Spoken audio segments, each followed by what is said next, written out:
On my way home from work, my cell phone rang. I answered it to hear the police informing me that my husband had been injured in a fire. My husband had mentioned a work meeting that day, so I was shocked. Was the fire at our house? I rushed home to find our home intact. A huge relief. With no time to relax, I quickly called a friend to watch my kids and headed to the hospital. When I arrived at the hospital, my husband was asleep in his room, though I knew he had been hurt in the fire. His burns didn't look too severe. The room had 2 beds. The other one had its curtain drawn. The doctor explained that while my husband had some burns, they should heal within a few weeks. The more serious issue was a broken spine from jumping out of a 3rd-floor window to escape the fire, which could have long-term effects. As I was returning to my husband's room after the doctor's explanation, a nurse stopped me to apologize for placing my husband in a room with a female patient. When I inquired about the woman, I learned she was also a victim of the same fire and had been admitted to the hospital at the same time. Where did the fire occur? I asked. Since it's work-related, I can't disclose that information. Just go home and bring me a change of clothes. Why should I do that? Why? It's normal for a wife to care for her hospitalized husband. I don't see it that way. You usually ignore me and the kids when we're sick, so don't expect me to take care of you. That's an unreasonable excuse. Just then, the door to the hospital room opened, and someone I recognized walked in. I was confused as the curtain around the other bed was drawn back. When I saw the person lying there, I was left speechless.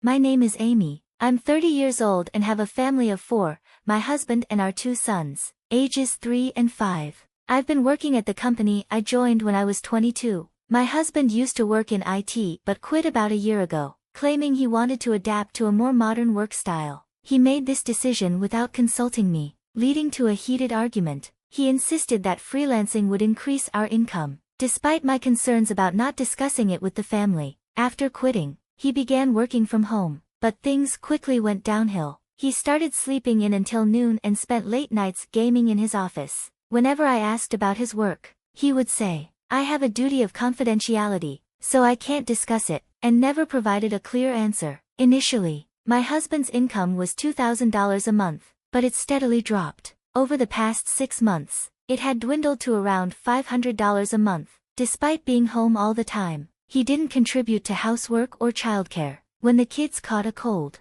he would avoid them, saying, "I can't afford to get sick too," and would leave for days. When I fell ill and asked him to look after our son while I went to the hospital, he would respond with, "Why don't you just take the kids and go to the hospital," and lock himself in his workroom. With no income, no help around the house, and a lack of concern for his family, my frustration grew. I contemplated divorce, feeling overburdened and disheartened by his lack of parenting. However, my busy schedule made it difficult to progress with divorce preparations, adding to my daily frustration. During this period, my husband, who rarely left the house, began running errands frequently and kept his cell phone glued to him. I suspected he might be having an affair. While I would have been devastated by his infidelity in the past, this time I saw it as an opportunity to leverage in the divorce proceedings. I tried to gather evidence but struggled to access his cell phone as he was always carrying it. I considered hiring a private investigator, but with my income being the sole support for our family, my savings were minimal. The stress of trying to catch him in his affair mounted daily, and then a turning point came. One evening, as I was heading home from work, the police called to inform me that my husband had been injured in a fire. My husband had mentioned a meeting that day, so I was relieved to find our house safe upon my arrival. With no time to waste, I quickly arranged for a friend to look after my sons and rushed to the hospital. When I arrived at the hospital, my husband was asleep in his room. Though I had heard about the fire, his burns seemed minor. The room had 2 beds, with the curtain drawn around the other. As I stood there, a nurse informed me that the attending physician would explain things soon, so I left the room. The doctor explained that while my husband's burns would heal in a few weeks, the more serious issue was a fractured spine from jumping out of a 3rd-floor window to escape the fire, which could have long-term effects. The thought crossed my mind that I should have finalized the divorce sooner. I felt insensitive but struggled to imagine caring for him under these circumstances. As I returned to the room, the nurse apologized for the room arrangement, revealing that the woman in the other bed had also been in the fire and had been admitted simultaneously. Could this woman be my husband's affair partner? I wondered as I re-entered the room to find my husband awake. Where did the fire occur? I can't disclose that, it's work-related. Seeing my husband's hesitation, I was convinced he had been with his affair partner when the fire happened. Anyway, go home and bring me some clothes. Why should I? Why, you're my wife. It's expected that you take care of your hospitalized husband. I don't see it that way. You never help when the kids or I are sick, so don't expect me to take care of you now. That's a poor excuse. As my husband spoke, the door to the room opened, and Mr. Smith, a friend of mine, walked in. I was puzzled to see someone I knew. Mr. Smith bowed and pulled back the curtain on the adjacent bed. To my shock, Mrs. Smith, my close friend, was lying there. I turned to my husband, who had gone pale and avoided my gaze. Ah, I see. It was clear that Mrs. Smith was my husband's affair partner, and I was at a loss for words. Mrs. Smith was someone I had introduced to my husband, and she had even brought her child to our home. I had confided in her about my husband's recent indifference and my suspicions of his infidelity. I couldn't help but wonder about Mrs. Smith's intentions as she listened to my story with a serious expression, nodding in agreement. Was she trying to gauge how much I knew about the affair? I fought the urge to confront both her and my husband immediately and decided to address Mr. Smith instead. You're Mr. Smith, right? Your wife has always been very supportive of me. Oh, I'm sorry. I'm a bit disoriented. I heard that your husband and my wife were in the same fire. He won't tell me where it happened. Do you know anything about it? Mr. Smith glanced at my husband before responding. I'm sorry your husband was involved. The fire happened at my house. At your house? I wasn't aware my husband was visiting you. When I looked back at my husband, he was hiding under the covers. Excuse me, but I have something I'd like to discuss. Do you have some time? Yes, I do. I had a good idea of what Mr. Smith wanted to discuss. We moved to a nearby diner, where he revealed that he had suspected his wife of cheating for several months and had been collecting evidence. He had found a photo on her phone showing her with another man and had recently hired a private investigator to obtain concrete evidence of the affair. I shared that I had also suspected my husband of infidelity but didn't know who the other person was. When I mentioned my intention to divorce him, Mr. Smith offered to help, and we discussed our plans for the future. 2 days later, Mr. Smith and I visited the hospital together. My husband and Mrs. Smith were still sharing a room. When they saw us, their expressions grew tense. I'm glad to see you're both doing well. I came by the other day but couldn't talk to you since you were resting. How are your injuries? I fractured my shoulder, so I'll need some time to recover. That sounds rough. With your current situation, I hope you heal quickly. Yes, and our child is still young. Right, you'll need to consider child support, so it's best to recover soon and start looking for work. Mrs. Smith looked confused, clearly not understanding the implications of our conversation. Hey, stop talking and just give me my clothes. I didn't bring any. I told you before that I'm done taking care of you. What I brought today isn't clothes, it's these. I pulled the divorce papers out of my bag and placed them in front of my husband. Divorce papers? Are you really trying to leave me now because of my injuries? This isn't about your injuries. You mentioned a business meeting the day you were admitted, so why were you at Mrs. Smith's house? Oh, I didn't mention it, but Mrs. Smith is a business associate. We were discussing work at her house when the fire happened. Do you think that excuse will work? I know about your affair with Mrs. Smith. Your excuses are just pathetic. My husband's expression soured as he defensively responded. Stop making a fuss over a small affair. What will you do after the divorce? Can you really handle raising our 2 kids alone?